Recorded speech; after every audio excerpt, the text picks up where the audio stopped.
Well, hey, Movement Middle, it is great to see you. I'm glad that you are about to watch this video. However, I also want to encourage you, if you can, be here for our Sunday service at either 10 o'clock or 11:30. We're going to have a great time each and every single Sunday. We've got small groups, we've got games ready for you to play, and people ready to get to know you and for you to get to know other people too. So please come hang out with us at either 10 a.m. or 11:30, like I said before, right in room 405. We can't wait to see you there.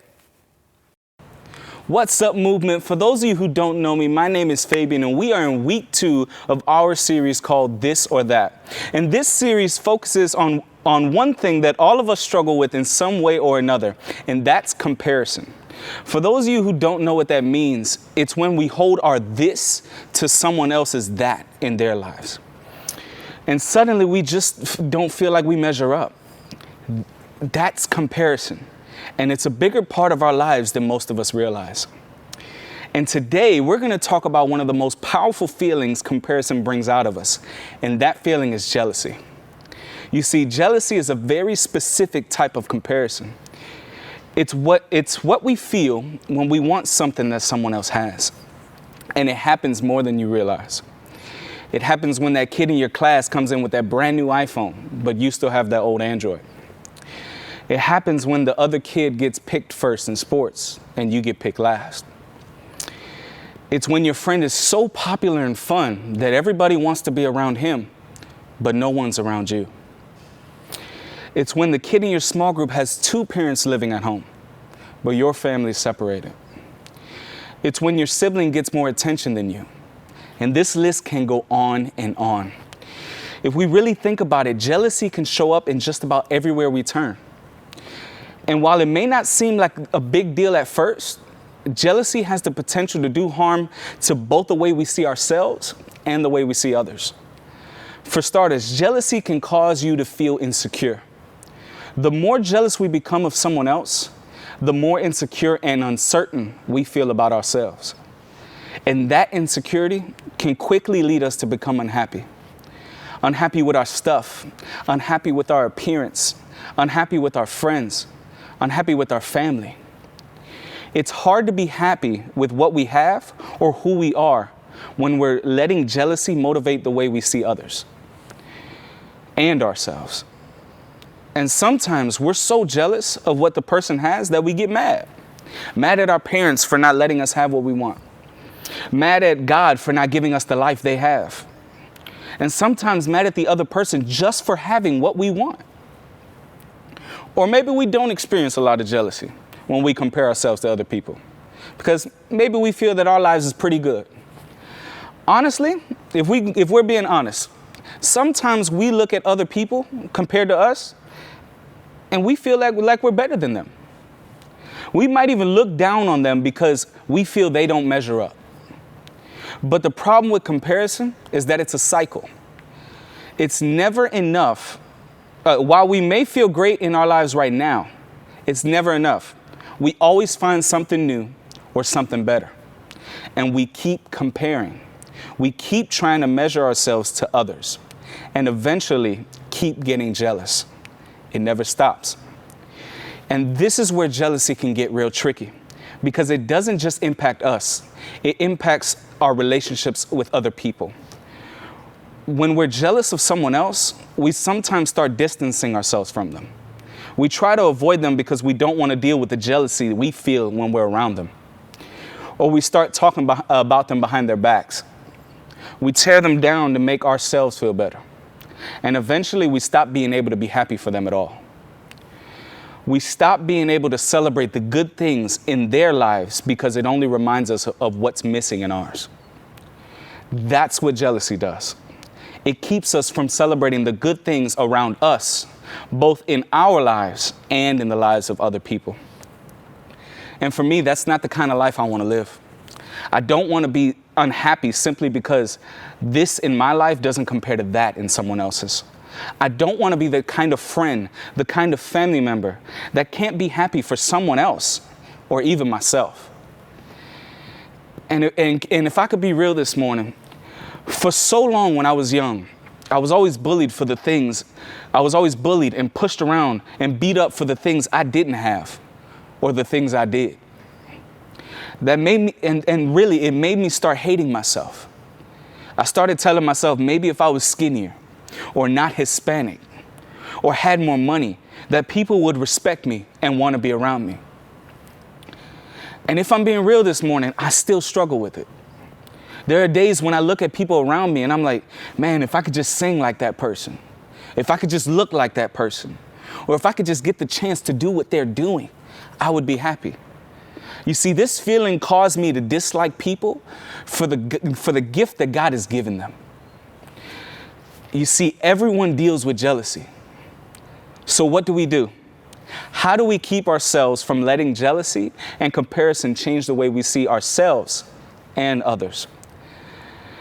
You see, this whole jealousy thing has been around for thousands of years. So much that the Bible has so many stories of people who have dealt with it and have been affected by it.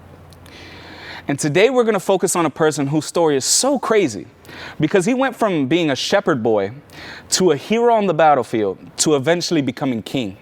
And that guy is David. Now, at first, the king of Israel at the time was a guy named Saul.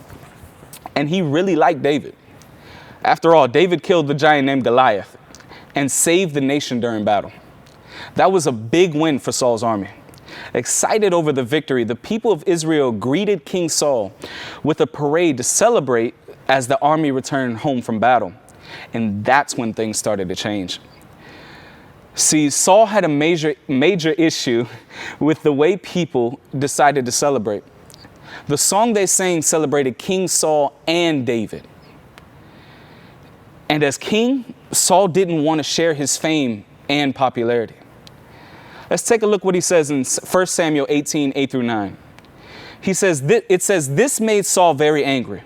What's this? He said, they credited David with 10,000 and me with only 1,000. Next, they'll be making him their king. So from that time on, Saul kept a jealous eye on David. You see what happened there? See, like that, jealousy changed the way Saul viewed David. And eventually that jealousy changed the way he treated him as well. Saul's jealousy got so bad that he even tried to kill David. Not once, not twice, but multiple times. All because he was jealous.